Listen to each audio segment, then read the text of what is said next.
মানবতা বিরোধী অপরাধের দায়ে আওয়ামী লীগকে জাতীয় সংসদে আইন পাশ করে নিষিদ্ধ করা হয়েছে। আপনারা এখন কোন পথে রাজনীতি করতে পারেন? দেখেন, আওয়ামী লীগকে জাতীয় সংসদে আইন করে পাশ করার একটি কারণ যে 1971 সালের মহান মুক্তিযুদ্ধে বাংলাদেশ আওয়ামী লীগ নেতৃত্ব দিয়েছিল। যারা 1971 বিশ্বাস করে না, যারা বাংলাদেশে বিশ্বাস করে না, পতাকায় বিশ্বাস করে না, মানচিত্রে বিশ্বাস করে না, তাদের কারসাজিতে বর্তমান যে সরকার প্রধান তারেক রহমান আজকে যে কাজটি তারা করলেন, এইটা বাংলার মানুষ ভুলবে না। কারণ ওনার স্বরাষ্ট্রমন্ত্রী যিনি উপস্থাপন করেন সালাউদ্দিন আহমদ, উনি বলেছেন যে জাতির সামনে উনি উপস্থাপন করতে চান।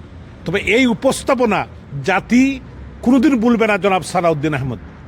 কারণ আওয়ামী লীগের মতো প্রায় 70% যে দলের সাপোর্টার এখনও, তাকে আপনি রাজনীতিকে বাদ দিয়ে, তাকে আপনি সংসদে আইন করে বাদ দিয়ে কোথাকার ডেমোক্রেসি বা গণতন্ত্র কোথায়?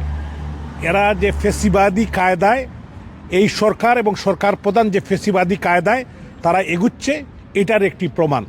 গতকাল দেখেছেন মহান জাতীয় সংসদের সাবেক স্পিকার, অত্যন্ত একজন গুণী মানুষ, যিনি ওনার প্রত্যেকটি পরীক্ষায় ফার্স্ট হয়েছেন, একজন সজ্জন একজন ভদ্র মহিলা, ওনাকে কিভাবে হেনাস্তা করা হয়েছে।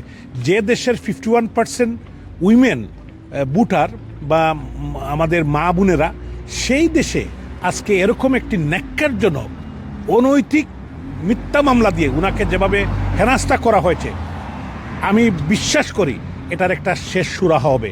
কারণ এদেশের মানুষ কোনো সময় এরকম কোনো কার্যক্রম গ্রহণ করবে না। যদিও এই সরকারের হানিমুন পিরিয়ড, তারা আজকে হামে বাচ্চারা মারা যাচ্ছে, তারা আজকে নাটক করছে। আজকে ল অ্যান্ড অর্ডার সিচুয়েশন বলতে কোনো কিছু নাই বাংলাদেশে। ছিনতাই, রাহাজানি, লুট, economic condition very bad, industry বন্ধ হয়ে যাচ্ছে।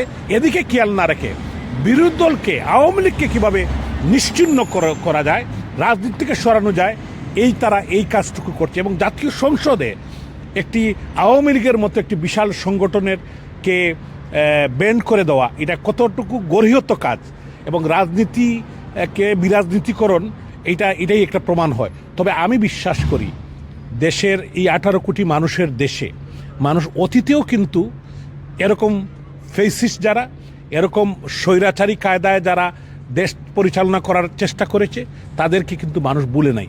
আমি এই কথা বলতে চাই যে জেনারেল জিয়ার শাসনামলে 2500 অফিসারকে হত্যা করা হয়েছিল। এই দেশে জোর করে ক্ষমতা দখল করেছিল। আজকেও তারা বুটে নির্বাচিত হয়ে কিভাবে আমরা নির্বাচন হয়েছে আপনারা সবাই জানেন। বিরোধী দল জামাত ইসলামও এটাকে নিন্দা করেছে। তবে আমি মনে করি যারা আজকে এই কাজটুকু করেছেন মহান জাতীয় সংসদে, তাদেরকে স্মরণ রাখতে হবে। দিন কিন্তু এরকম থাকবে না, দিন বদলাবে। এবং দিন যখন বদলাবে তখন কিন্তু এইটা অপেক্ষার পালা। দেশবাসীকে আজকে সাক্ষী রাখি বলতে চাই, এই দেশে এই সংসদে আজকে যে মানে একটি অগণতান্ত্রিক, অনিয়মতান্ত্রিক কাজ তারা করলো, এইটার জন্য দেশবাসী যাতে সাক্ষী থাকে, ভবিষ্যতে দেখার পালা। আপনাদের সবাইকে অসংখ্য ধন্যবাদ। জয় বাংলা, জয় বঙ্গবন্ধু, জয় জননেত্রী শেখ হাসিনা।